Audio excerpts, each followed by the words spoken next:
मेरा पति घर पर नौकर ले आया जो बहुत हसीन था और मेरा दिल उस पर आ गया। एक रात पति घर पर ना था और मैं नौकर के कमरे में चली गई। जैसे ही नौकर के साथ सोने लगी तो नौकर ने ऐसा काम कर दिया जिसे देखकर मेरी रूह कांप गई। क्योंकि नौकर तो वह नौजवान बहुत ही खूबसूरत था जिसे मेरा पति कुछ देर पहले ही लेकर आया था।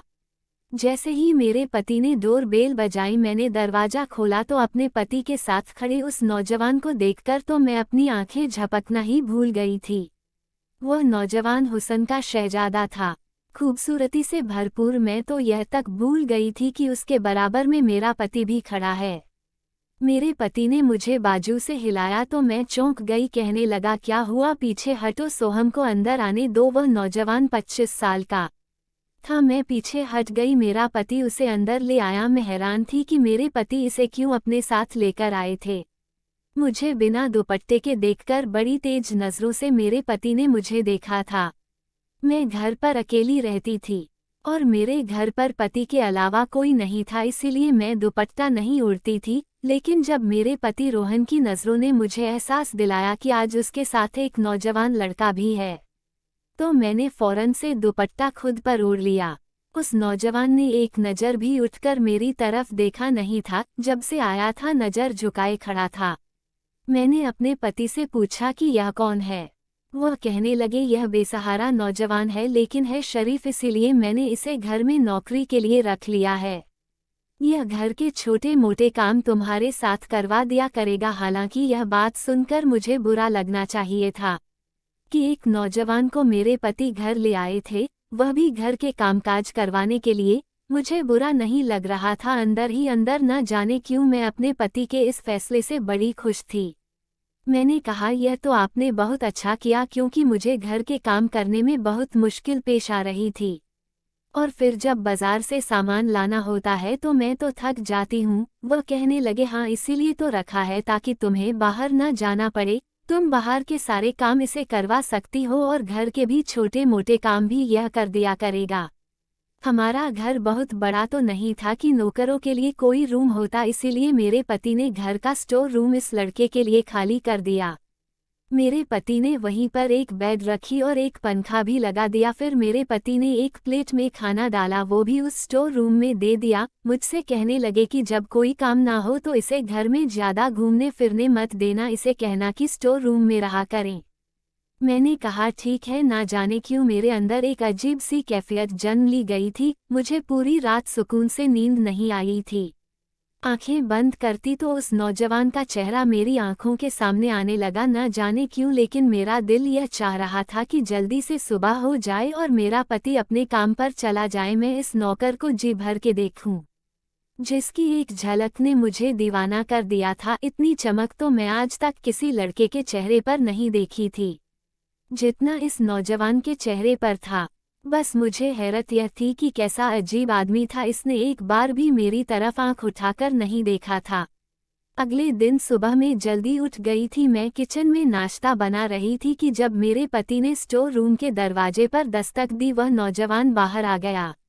मेरे पति ने कहा कि घर का सामान ले आओ और अपनी मालकिन के साथ जरूरी काम करवा लो, फिर मैं तुम्हें दुकान ले जाऊंगा। यह सुना था कि मैं परेशान से हो गई। मेरा पति उसे दुकान क्यों लेकर जा रहा था, वह तो उसे घर के लिए लाया था। मैं गैस बंद करके बाहर आ गई। मैंने कहा कि आप इसे कहाँ ले जा रहे हो, यह तो अपने घर के कामकाज के लिए रखा है ना। मेरी बात सुनकर मेरा पति पहले तो मुझे घूरकर देखने लगा, फिर कहने लगा कि पूरा दिन यहाँ पर क्या करेगा, अभी 1 घंटा है, तुमने जो काम करवाना है तुम करवा लो, मैं इसे अपने साथ दुकान ले जाऊंगा और फिर रात को यह मेरे साथ आया करेगा और रात को भी तुम्हारे साथ जो काम होगा करवा दिया करेगा। यह सुनकर मैं उदास रह गई थी। मैंने नाश्ता बेदिली से बनाया। वह नौजवान किचन में आ गया, कहने लगा, दीदी कोई काम है तो बता दीजिए। मैंने पलट के उसकी तरफ देखा, वह अब भी नज़र झुकाए हुए बात कर रहा था। उसके दीदी कहने पर तो मेरे तन बदन में आग सी लग गई थी। ठीक है कि मैं उससे कुछ साल बड़ी थी लेकिन दीदी तो बिल्कुल नहीं थी।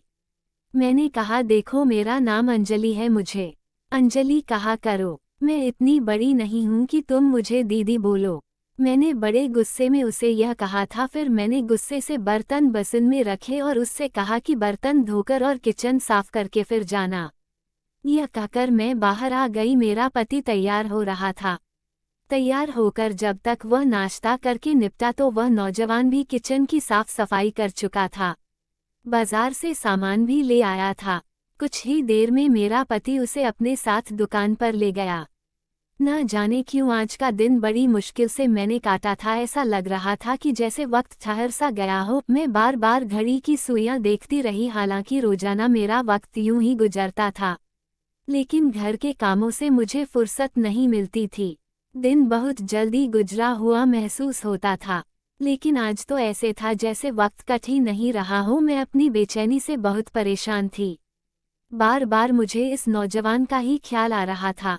जैसे ही रात को मेरे पति के आने का वक्त हुआ, मैं जल्दी से कमरे में गई। एक अच्छे से कपड़े पहने, मेकअप किया और अपने बाल भी खुला छोड़ दिए। हालांकि मेरी शादी को 5 साल हो चुके थे और मैं अपने पति के लिए कभी यूं तैयार नहीं हुई थी। शादी के शुरू दिनों में ही 2 महीने तक मैंने खुद को सजाया सावरा थाम, लेकिन उसके बाद में घर के कामों से उलझके रह गई थी। लेकिन न जाने क्यों आज मेरा दिल चाहा कि अपने आप को सजाऊं संवारूं। मेरी गिनती खूबसूरत औरतों में होती थी। मेरी उम्र 25 साल के लगभग थी, लेकिन मैं बेहद खूबसूरत थी। देखने वाले मुझे शादीशुदा भी नहीं समझते थे। जब मैं अपने पति के साथ कहीं जाती तो सभी मुझे हैरत भरी नज़रों से देखते थे, क्योंकि मेरा पति देखने में ज़रा भी खूबसूरत नहीं था। पेट निकला हुआ था, कद भी छोटा था और नैन नक्श भी कुछ खास नहीं थे। और मैं एक हसीन औरत थी, इसीलिए अपने नौकर के हुस्न को देखकर मेरी दबी ख्वाहिशें मेरे अंदर लावे की तरह भड़क उठी थी। जैसे ही रात को मेरा पति घर पर दाखिल हुआ, मुझे देखकर वह हैरान हुआ था, लेकिन मेरी नजरें तो उस पर ही टिकी हुई थी। पूरा दिन मैं ना जाने कैसे काटा था, लेकिन वह बड़ा अजीब शख्स था। एक नज़र उसने मुझ पर डालकर नहीं देखा, और यह बात मुझे अंदर से और भी उलझा गई थी। बल्कि मेरा पति मुझे देखकर बड़ा खुश था। खाना खाने के बाद कहने लगा कि आओ अंजलि, आज तुम्हें लॉन्ग ड्राइव पर लेकर जाता हूँ। तुम बहुत अच्छी लग रही हो। लेकिन मैं उसके लिए सजी ही कब थी, जिसके लिए मैंने यह सब तैयारी की थी। उसने तो एक आंख भर कर भी मुझे नहीं देखा था। मैं चाहती थी वह मुझे देखे और देखकर अपने होश खो दे, क्योंकि मैं भी हुस्न में कम न थी। लेकिन वह तो सीधा स्टोर रूम में चला गया। मैंने अपने पति से कहा कि मेरे सर में दर्द है, मुझे कहीं नहीं जाना। यह कहकर मैं अपने कमरे में चली गई। बड़े ही बेदिली से मैं चूड़ियां उतारकर सामने ड्रेसिंग पर रख दी। अपनी ज्वेलरी उतारी, बालों का जुड़ा बनाकर बालों को कैलेचर लगा लिया और कपड़े भी बदल लिए। अब मैं सोचने लगी किस तरह से इस नौजवान को अपने पास खींचूं। मेरे दिमाग में बस एक ही तरकीब आई थी। अपने पति के उठने से पहले मैं छत पर चली गई, धुले हुए कपड़े उतारे और सीधी उतरते हुए जानबूझकर अपना पाँव मोड़ लिया, और मैं अपना बैलेंस न बना पाई और दमादम सीढ़ियों से गिर गई। मेरे पैर पर अच्छी खासी मोच आ गई थी। घुटना अलग सूज गया था। मैं रोने लगी, चिल्लाने लगी। मेरा पति और वह नौजवान दोनों ही अपने कमरों से निकलकर बाहर आ गए। मुझे मेरे पति ने जब छत की सीढ़ियों के नीचे देखा तो कहने लगा, क्या हुआ? मैंने कहा कि मेरा पाँव टूट गया है। जब वह मुझे खड़ा करने लगा तो मेरी तो चीखें निकलने लगी। मैं सचमुच में अपने पैर की हड्डी तुड़वा चुकी थी। मेरा पति मुझे सहारा देते हुए गाड़ी में बैठकर हॉस्पिटल ले गया। डॉक्टर ने बताया कि मेरे पाँव की हड्डी टूट चुकी है। मेरे प्लास्टर बांध दिया गया और मैं बेड पर आकर लेट गई। मेरा पति बेहद परेशान था। कहने लगा कि अब मैं काम पर कैसे जाऊं? ऐसा करता हूं कि इस लड़के को भेज देता हूं। फिर कहने लगा कि इसे तो अभी दुकान पर गए हुए कितने दिन हुए हैं, इसे तो दुकानदारी का पता भी नहीं है। मैंने कहा कि आप अपनी दुकान पर जाओ, इस लड़के को यहाँ छोड़ जाओ। अगर मुझे किसी चीज़ की ज़रूरत होगी तो मैं इसे कह दूंगी। मेरा पति भी मेरी बात मान गया। वह काम पर चला गया और मैं बेहद खुश थी। हालांकि मेरे पाँव से दर्द की टीस उठ रही थी, मेरा घुटना हिलने से इनकार कर रहा था, लेकिन मेरा दिल बड़ा ही बेफिक्र था। पति के जाते ही मैं इस नौजवान को पुकारा और साथ ही अपना दुपट्टा उतारकर सामने सोफे पर फेंक दिया। जैसे ही वह मेरे कमरे में दाखिल हुआ नजरें झुकाए कहने लगा, जी कहिए। मैं चाहती थी कि वह मुझे देखे। मैंने उसे कहा कि इधर आओ। वह मेरे पास आ गया, कहने लगा, क्या चाहिए आपको? वैसे मैंने खाना बना दिया है, मुझे खाना पकाना आता है और किचन और घर की सफाई भी कर दी है। मैंने उससे कहा कि इधर बैठो। यह सुनकर उसकी नज़र मुझ पर पड़ी थी, लेकिन उसने फौरन ही अपनी नज़रें फेर ली थी और 3-4 कदम पीछे हट गया। कहने लगा, अगर आपको किसी चीज़ की ज़रूरत है तो मुझे बता दे। यह सुनकर मुझे उस पर गुस्सा आने लगा। मैंने कहा, मेरे पैर में बहुत ज़्यादा दर्द है और मुझे कमरे में घबराहट हो रही है। मुझे बाहर हॉल में बैठना है। मुझे सहारा देकर बाहर बैठा दो। मैं चाहती थी कि वह मेरे करीब आए। यह सुनकर वह हैरत का शिकार हुआ था। वह कहने लगा कि मैं ऐसा नहीं कर सकता, रात को साहब जी आएंगे तो ही आप बाहर आ सकती है। यह कहकर वह कमरे से बाहर निकल गया।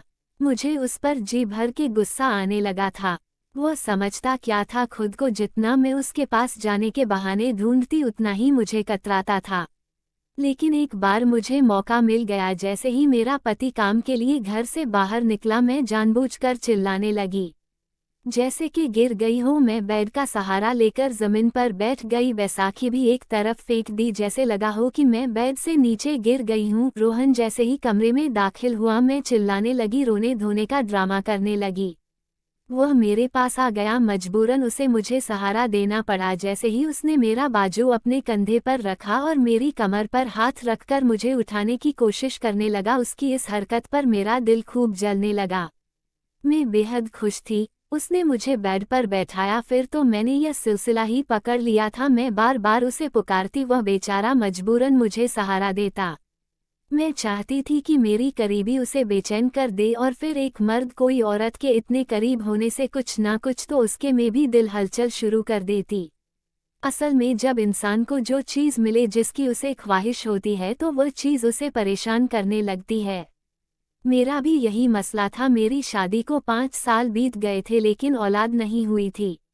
मेरे पति ने आज तक मुझे इस बात का ताना नहीं दिया था। मैं एक खूबसूरत लड़की थी, इसीलिए जब भी किसी महफिल में जाती थी तो नौजवान खूबसूरत लड़कों को देखकर मेरी नज़रें उन्हीं के आसपास घूमती रहती थी।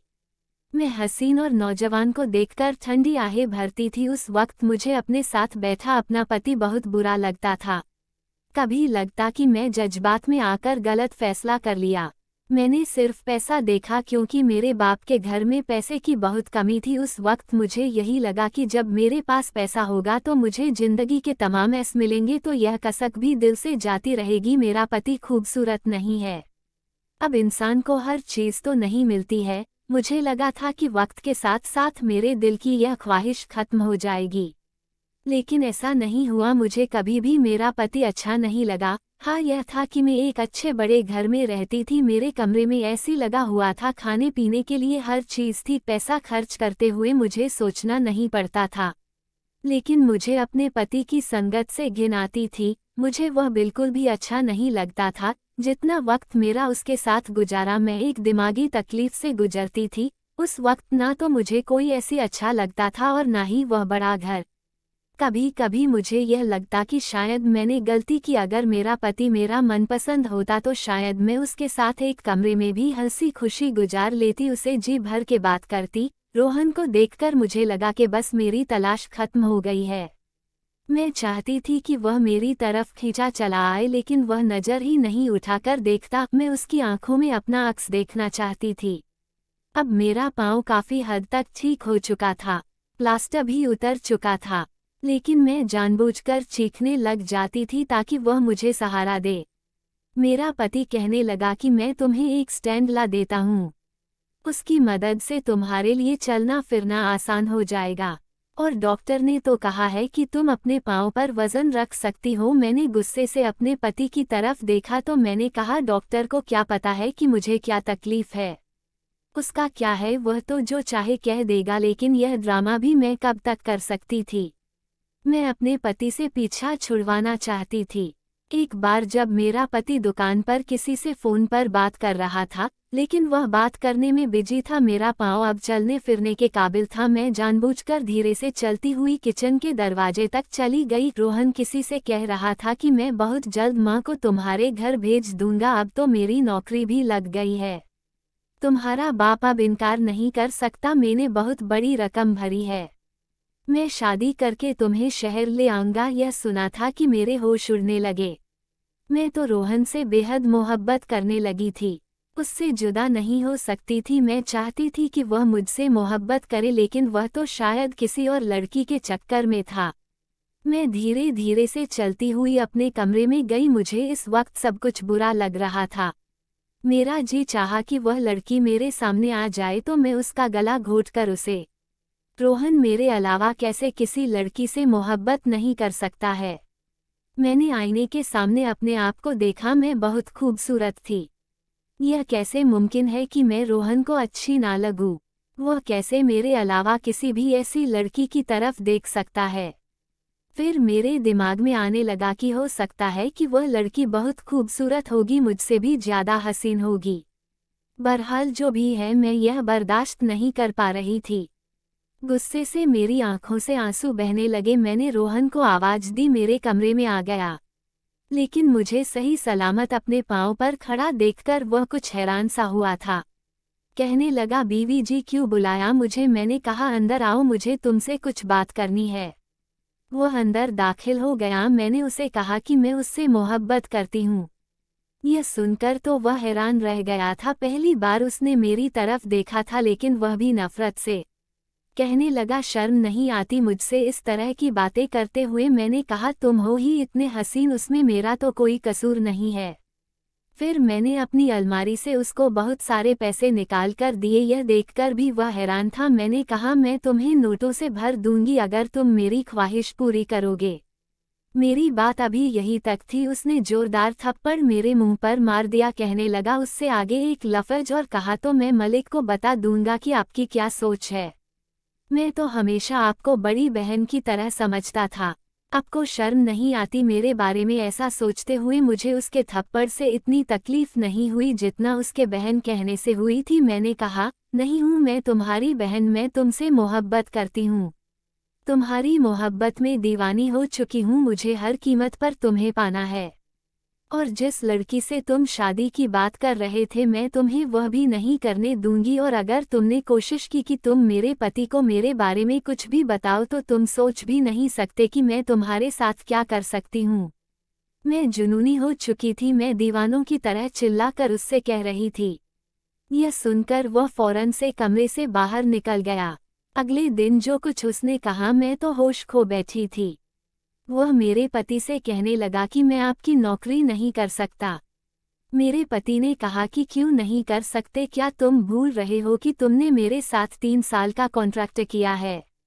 मेरा पति कहने लगा कि जिस दिन तुम रो रहे थे, हाथ जोड़ रहे थे कि मैं तुम्हें नौकरी दे दूं, और अभी तुम्हें नौकरी करते हुए 3 महीने नहीं गुजरे। वह कहने लगा कि मैं आपको वजह नहीं बता सकता।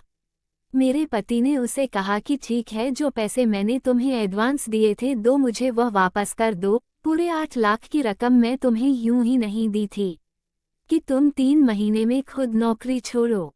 मैंने तुम्हें घर पर इसीलिए रखा था क्योंकि तुम एक शरीफ लड़के थे। तुम्हारे होते हुए मुझे फिक्र करने की जरूरत नहीं थी कि मेरी बीवी सुरक्षित नहीं है। मुझे इतना भरोसा है तुम पर, बस इसी वजह से मैंने तुम्हें रखा था।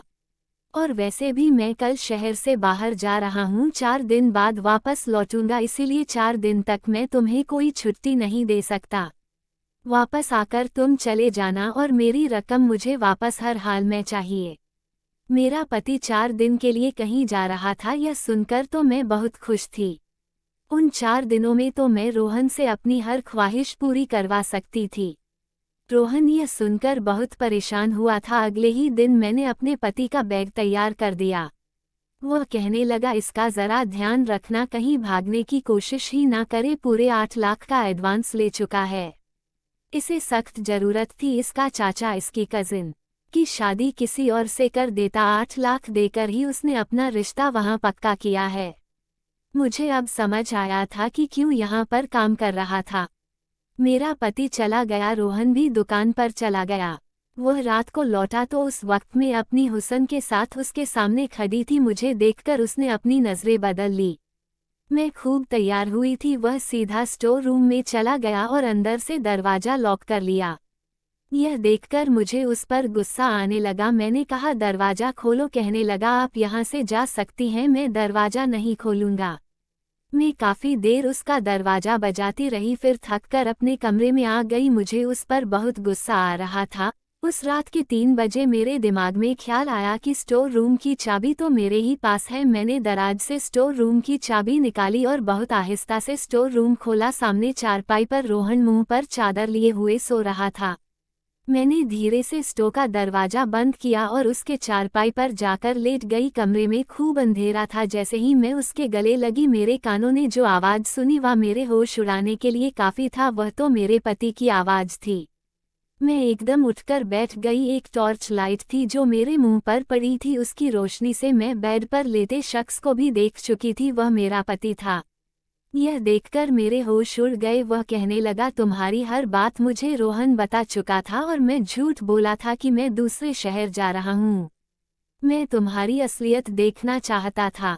मैं रोने लगी। मेरी सारी सच्चाई मेरे पति के सामने आ चुकी थी।